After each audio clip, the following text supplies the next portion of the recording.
Good morning, friends. Hello, hello. Welcome, everyone. Hope you're doing great today.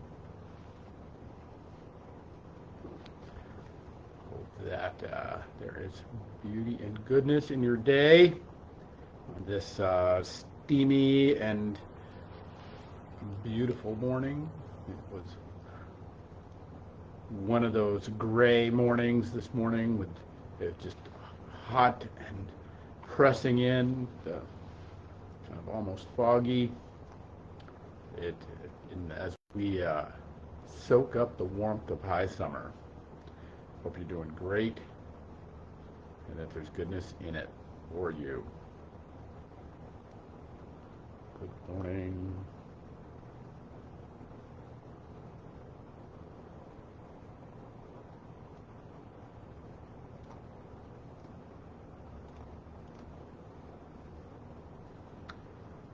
Hello, hello.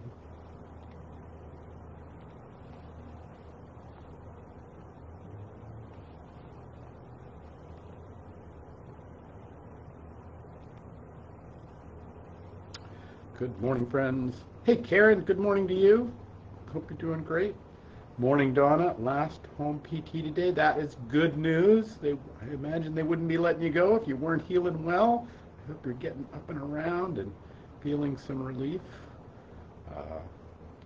Please keep our friend Fanny Faye in your prayers and our friend Vicky in your prayers. That as they kind of struggle through their issues today. So, and certainly all of those involved in the Gabriel House fire. So please keep them in your prayers.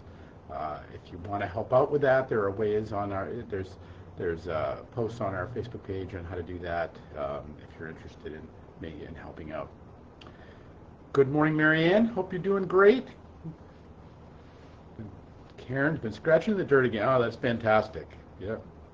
You know, it's the one thing that they say about they did a big study on people who lived to be over 100, and the only through line that they could find in almost all of them is that they were almost all gardeners. They almost all scratched in the dirt, and they're not sure why, whether it's the microbes and the goodness or just the activity of it, but it is one of those things that keep us around for a while. So good for you. It's a great day. All right, friends, let's get going this morning. It is the 17th day of July here on this Thursday, and I'm glad you're here and a part of this journey. There's this little line that comes from the Psalms, and it's just about challenge. And there's this, I've never done the count myself, but this line that we find it in the Psalms, but we find it as a through line throughout all of Bible is this line that says, "Be strong and of good courage. Be strong and let your heart take courage, all you who wait for the Lord." That this notion that whether we're waiting for our bodies to heal, whether we're waiting for good things to happen, whether we're waiting to be at the end of a challenge, whether we're waiting for something to shift, but even this depth of this notion of waiting really implies in it a challenge, that there is a challenge in our midst, right? If we're waiting on something, it's because even if we're just waiting for a bus, it's like, okay, we've got, this is not our desired thing to do. That we are in some ways climbing the mountain as we endure this, whatever this gap is.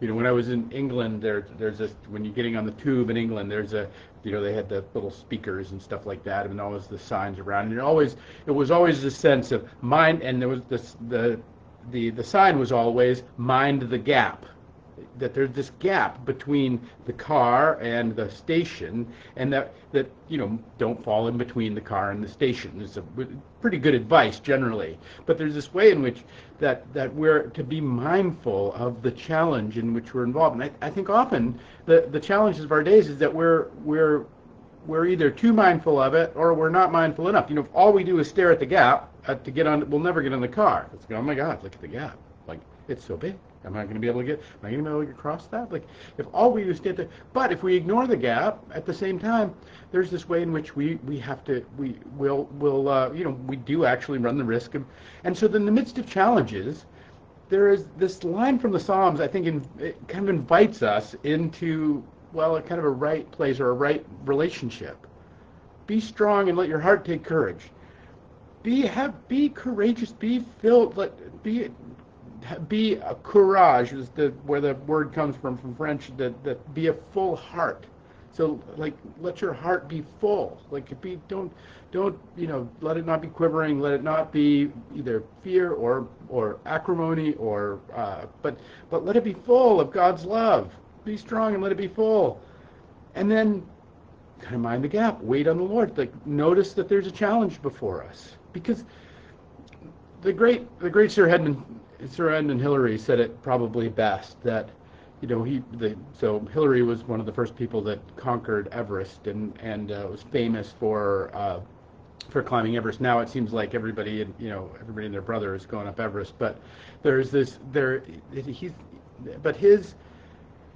his reality was this. He said, "It is not the mountain we conquer, but ourselves." It's not the mountain we conquer, but ourselves. I found this in pilgrimage, that the challenge of the days, as the days would wear on in terms of my pilgrimage in Spain and getting up every morning, and that you encounter yourself. It's not the fact that the road's going to be there. The road's been there for 1,000 years. The path has been there long before me and will be there long after me. That the Santiago has been there for hundreds and hundreds and hundreds of years. It waits for me. But as I wait on the Lord, in the sense that I walk this thing out, I can't, I suppose I can just get in the jet plane and drive and fly to Santiago, but the reality of engaging these journeys are about the fact that we don't come there to encounter the mountain. We don't come there to encounter the path. We don't come there, although there are things that we will get from our encounter with fellow pilgrims, from our encounter with the fellow climbers. But we come there, but what we encounter there, it is the mountain. In the mountain we come to conquer ourselves.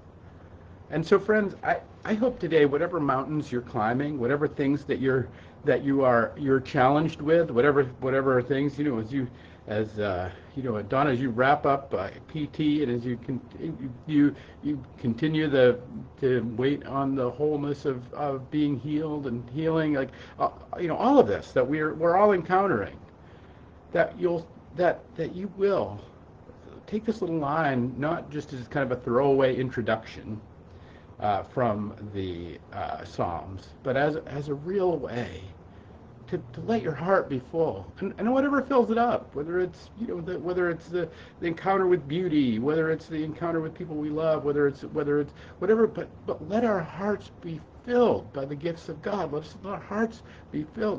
Let us journey, and let us wait on God with a full heart. We're going to wait anyway. We're going to mind the gap anyway. We're going to encounter ourselves on the mountain anyway. We're going to encounter our own challenges as we walk out our pilgrim path anyway. Let us not do it with a full heart. What I was getting at before was that somewhere in Bible it says that or somebody who studied this sort of thing says there are 365 quotations of "be strong" and "of good courage," that some variation of that. There's kind of one for every day in Scripture that we can apply to our life. And I would invite you not just to that, not just that we might endure in this waiting on the Lord and understand it that way, but that we might actually dig it deeper. That we might actually come into this thing in a way that is greater than what we actually think is possible.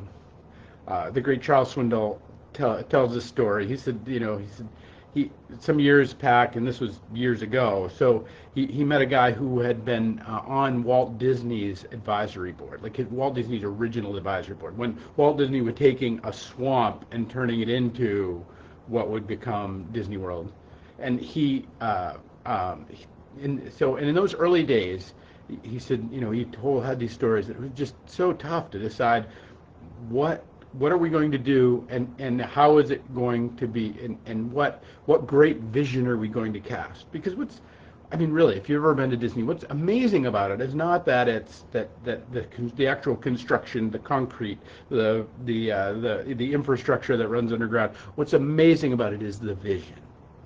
That this existed within a person or within a few people, and that this vision was built into being. And when you walk through Epcot, or you walk through the Treasure Isle, you walk through these different pieces of the park, and that there's this amazing sense of like somebody dreamed this up, and then they brought it into being. But it began with a sense of vision. And so this guy tells the story of this incredible creative visionary that Disney was, and especially he appreciated the way that Disney responded to the challenges. So he had this advisory board, and they would and he was kind of always pitching ideas about things. He said that maybe somebody on the advisory board would pitch an idea, or he would pitch an idea, and it wasn't until the idea was big enough that everybody on his advisory board disagreed with him, that he would say that, yes, that's the next thing we're going to build. Swindoll talks about it this way. He said that Walt would occasionally present some unbelievable, extensive dream he was entertaining. And almost without exception, the members of the board would gulp and blink and stare back at him in disbelief, resisting even the thought of such a thing. But unless every member of the board resisted the idea, Disney usually didn't pursue it. Yeah, you heard that right. That the challenge wasn't big enough to merit his time and creative energy unless they unanimously disagreed with it. Now, I just to kind of take that down in size of maybe what it looks like to this little line from this supposedly throwaway line from the Psalms, that be strong and of good courage. That this notion where we might actually wait on the Lord in this way that actually takes challenges that are so seemingly beyond us. And there are challenges that each of us have that are seemingly beyond what God can what can be managed. They are seeming that every voice in our head, every little advisory board that is giving us, even the angel and even the demon are saying, I don't know about that one. That may be too much to ask of God. That may be too much goodness. That may be too much of a vision to bring into this world, or just a vision to bring into my day. That might be just too unbelievable and extensive of a dream to hold on to. That when the psalmist invites us to be strong and let our heart take courage, it is so that we may be recipients of this grand dream that God has called us, this grand vision, that we as co-creators with God might cast in this world, and that it might do its work, and that until you find something that has full resistance in you, that has all, like, it's that this vision that might, this idea of your life that might be full stop, until you find that one, that's the one that is really worthy of your challenge. That's the one that is really worthy of your being. That's the one that really has the ability to not be the mountain, but to be the encounter with ourselves that we end up conquering. Friends, I hope today that as you journey through this beautiful day, as you and enjoy the sunshine and the wonder and the beauty of it, that you will be strong and of good courage as you wait on the Lord, that you cast a vision that might bring all of the resistance into your heart, that might bring it all, but that resistance shows up not as an enemy, not to destroy you, but it shows up so that it can be defeated, so that the beauty and the spectacle and the magic of Disney of our lives can actually come into being. Friends, I hope in the days ahead, through this weekend and through this, you will be strong and of good courage as you wait on the Lord, and you let beauty and grace and wonder have its way with the vision of your life that you would cast before God, and that it may be as bold as Disney's vision, that it may be as bold and wondrous as your Father in heaven would place in you, who wants to bring you all good gifts.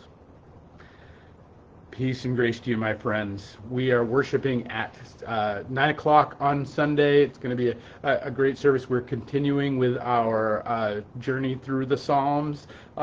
This week is Psalm 36. I hope you, that's a recommendation of my friend, Reverend Dr. Seth Jones. I hope you'll be a part of that, whether here online or at 282 Rock Street. Come and worship with us. Peace and grace to you all. We'll pick it up next week with another 11:11.